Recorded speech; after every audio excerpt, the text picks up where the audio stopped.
ओम भास्कराय नमः। मित्रों, आप सभी का इस मेसो ओपन ऑनलाइन कोर्स में हार्दिक स्वागत एवं अभिनंदन है।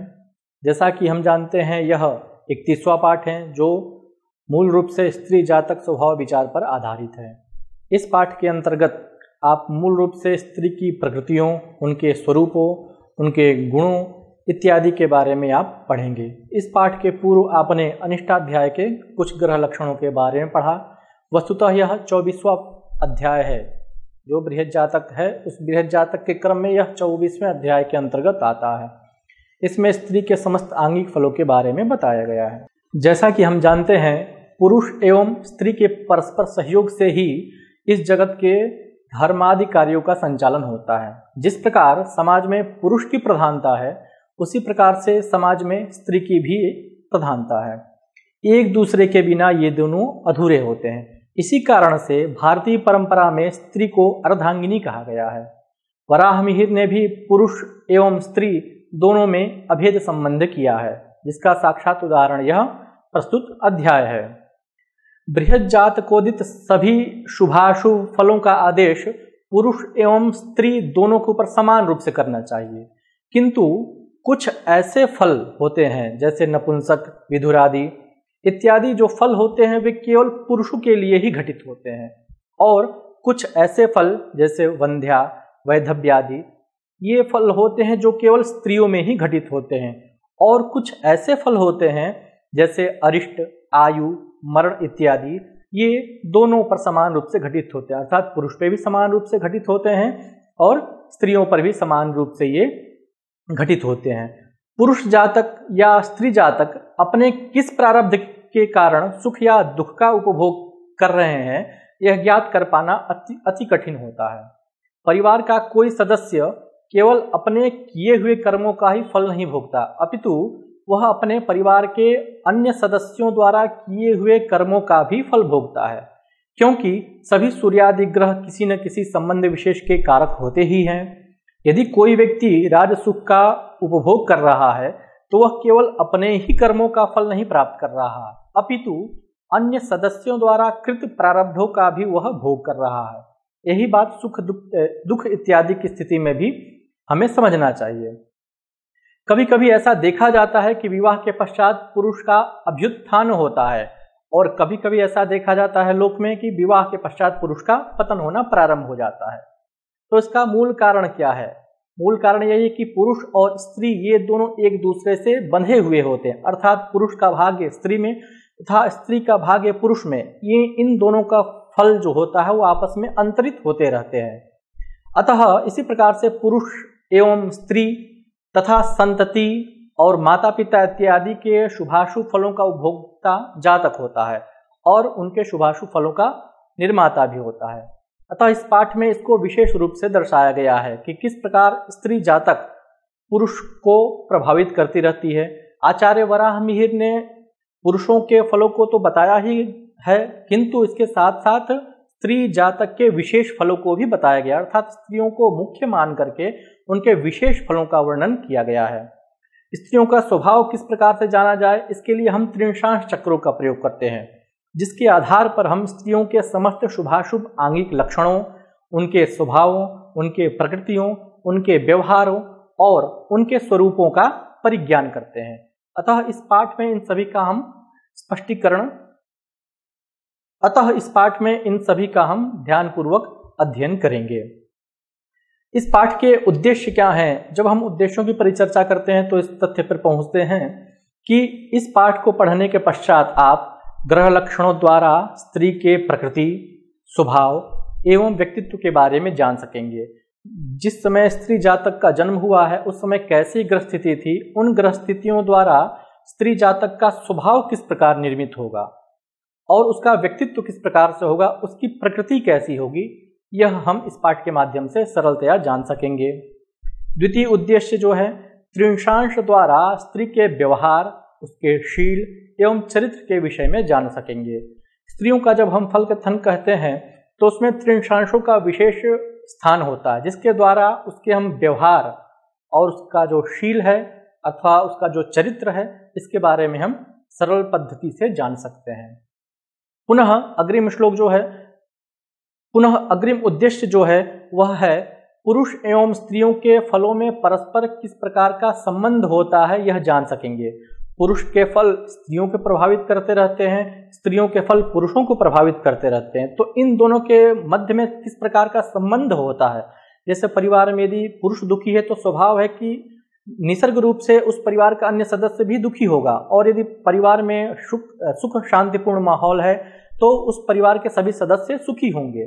तो सभी के फल परस्पर जुटे हुए हैं, एक दूसरे के फलों में पर्याप्त अंतर होता है और वह एक दूसरे से जुटे हुए होते हैं। पुनः अंत उद्देश्य इस पाठ का जो है वह इस प्रकार है कि स्त्रियों की जन्म पत्रिका में घटित होने वाले अति कामातुरा, परपुरुषगामिनी और ब्रह्मवादिनी इत्यादि ग्रह योगों को जान सकेंगे। किस योग में उत्पन्न होने वाली जातक अत्यंत कामातुरा, परपुरुषगामिनी अथवा ब्रह्मवादिनी होगी, ये हम जान सकेंगे। तो आइए मित्रों, बृहत जातक के 24वें अध्याय जो हमने 31वें पाठ के अंतर्गत लिए हैं उनका जो प्रथम श्लोक है उसका हम अध्ययन करते हैं, जिसमें स्त्री जातक के विशेष फलों के बारे में बताया गया है।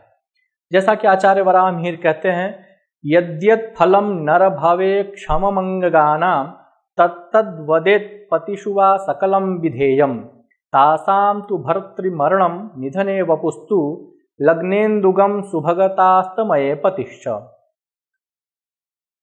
इस श्लोक में जो वराह मिहिर द्वारा बताया गया बहुत ही सुंदर ढंग से स्त्री पुरुषों के फलों को परस्पर सामंजस्य किस प्रकार से होता है वह बताया गया है।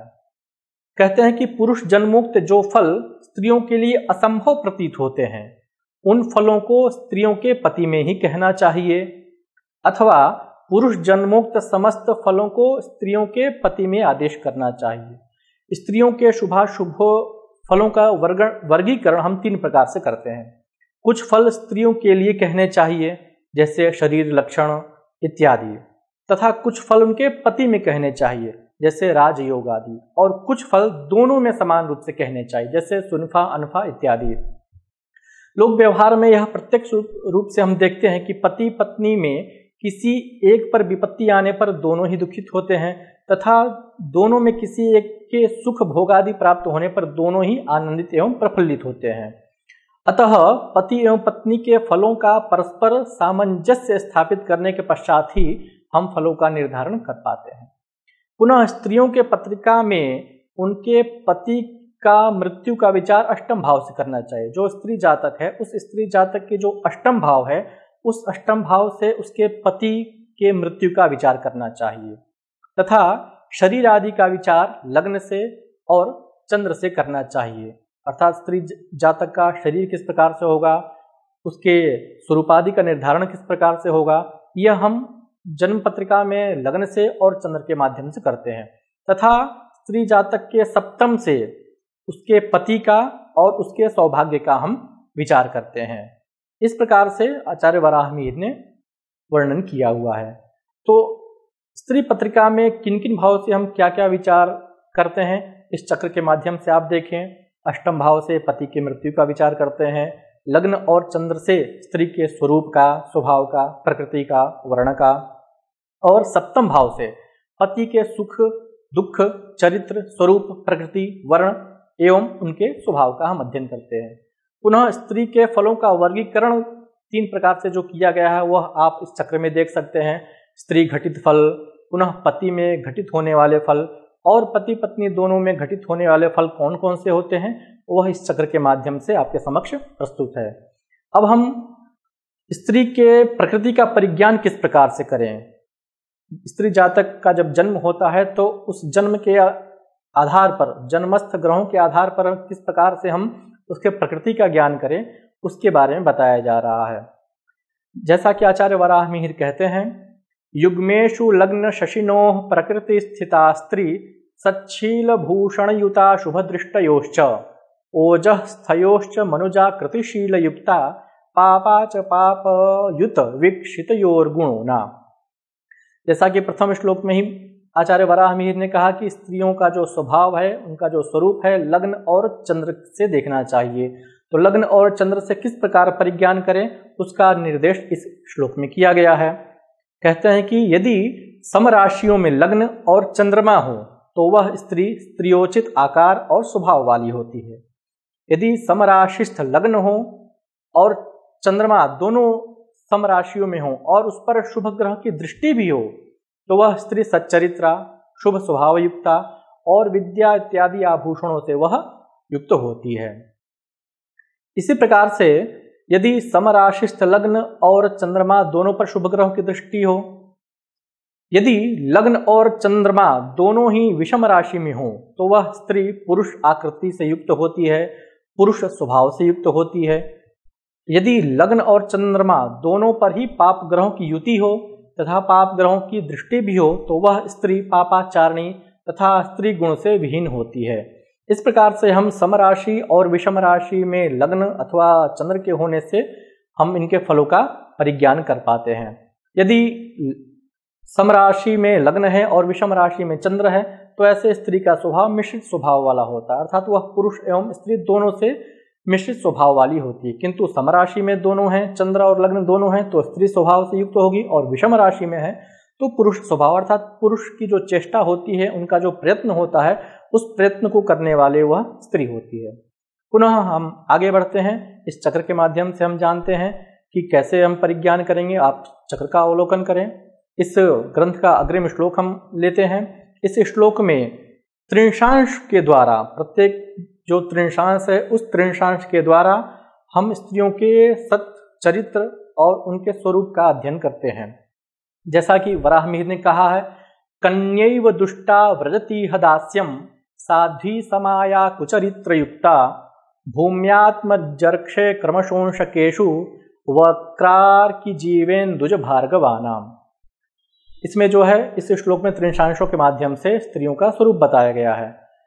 कहते हैं कि भौमादि राशियों में, भौमादि के त्रिंशांशों में स्त्री का जन्म होने पर उनका स्वभाव किस प्रकार से होगा, यह इस प्रस्तुत श्लोक का वर्ण्य विषय है।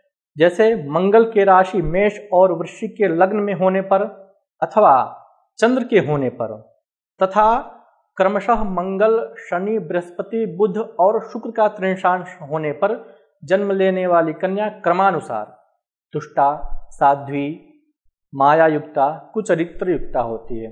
अर्थात मेष या वृश्चिक के लग्न या चंद्र के होने पर उसमें यदि मंगल के त्रिंशांश में जन्म हो तो वह कन्या दुष्ट स्वभाव वाली होती है। मेष और वृश्चिक का लग्न हो किंतु उसमें शनि का त्रिंशांश हो तो ऐसे स्थिति में जन्म होने वाली कन्या दासी होती है। बृहस्पति का त्रिंशांश हो तो साध्वी प्रकृति की होती है, बुध का त्रिंशांश हो तो मायावी प्रकृति की होती है, और शुक्र का त्रिंशांश हो तो वह दुष्चरित्रा होती है। इस प्रकार से लग्न और चंद्र में जो सर्वाधिक बलशाली हो उससे इसका निर्धारण करना चाहिए। आगे के श्लोक में इसके बारे में बताया गया है। आप त्रिंशांशों का परिज्ञान किस प्रकार से करते हैं, इस चक्र का अवलोकन करें। और पूर्व के पाठों में आपने त्रिंशांशों का परिज्ञान स्पष्टतया कर ही लिया है। अब हम चलते हैं आगे के श्लोक के बारे में। इस श्लोक में आचार्य वराह मिहिर ने बताया है कि किस प्रकार से वृष, मिथुन, कन्या, तुलास्थ त्रिंशांश का फल किस प्रकार से होगा। जैसा कि कहते हैं, दुष्टा पुनर्भु सगुणा कलाज्ञा ख्याता गुणैश्चा सुरपूजितर्क्षे स्यात्कापटी क्लीब समासती च बौद्धे गुणाढ्या प्रविकीर्ण कामा।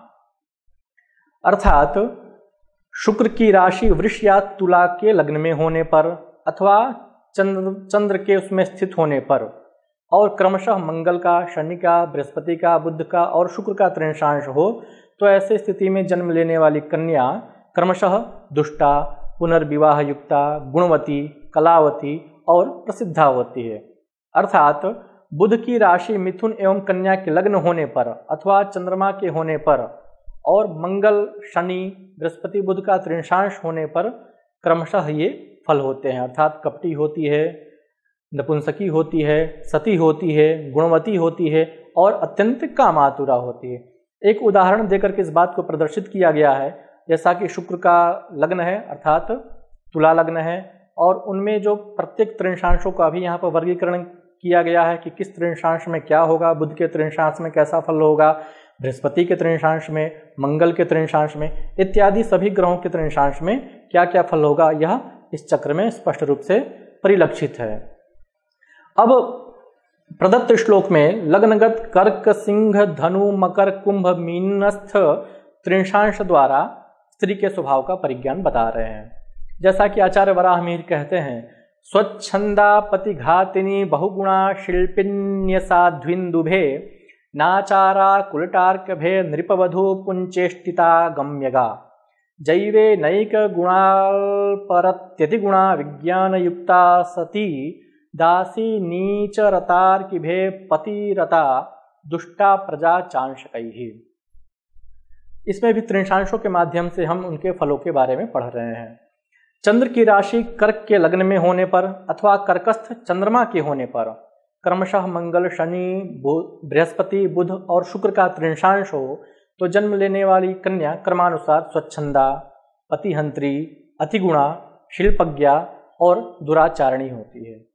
पुनः सूर्य की राशि सिंह के लग्न में होने पर अथवा सिंह राशिस्थ चंद्र के होने पर क्रमशः मंगल, शनि, बृहस्पति, बुध और शुक्र का त्रिंशांश होने पर कन्या क्रमानुसार पुरुषचारिणी, कुलटा, राजपत्नी, पुरुष स्वभावा, नीचाचारिणी होती है। इसी प्रकार से गुरु की राशि धनु या मीन के लग्न में होने पर अथवा चंद्र के स्थित होने पर क्रमशः मंगल, शनि, बृहस्पति, बुध और शुक्र का त्रिंशांश हो तो ऐसे में उत्पन्न होने वाली कन्या क्रमानुसार अनेक गुणयुक्ता, अल्पकामातुरा, अतिगुणा, विज्ञान युक्ता और दुश्चरित्रा होती है।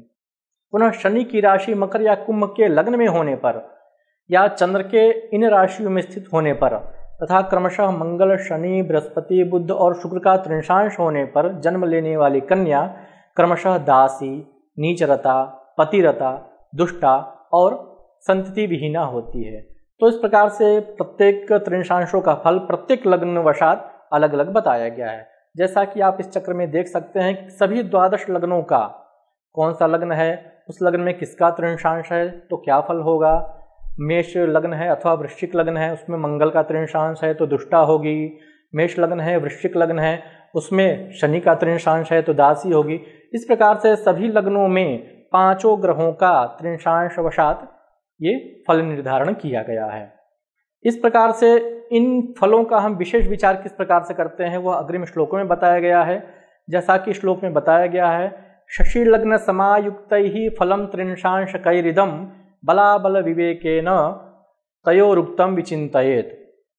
अर्थात स्त्री स्वभाव संबंधित पूर्वोक्त सभी फलों का लग्न युक्त त्रिंशांश के द्वारा अथवा चंद्र युक्त त्रिंशांश के द्वारा निर्धारण करना चाहिए।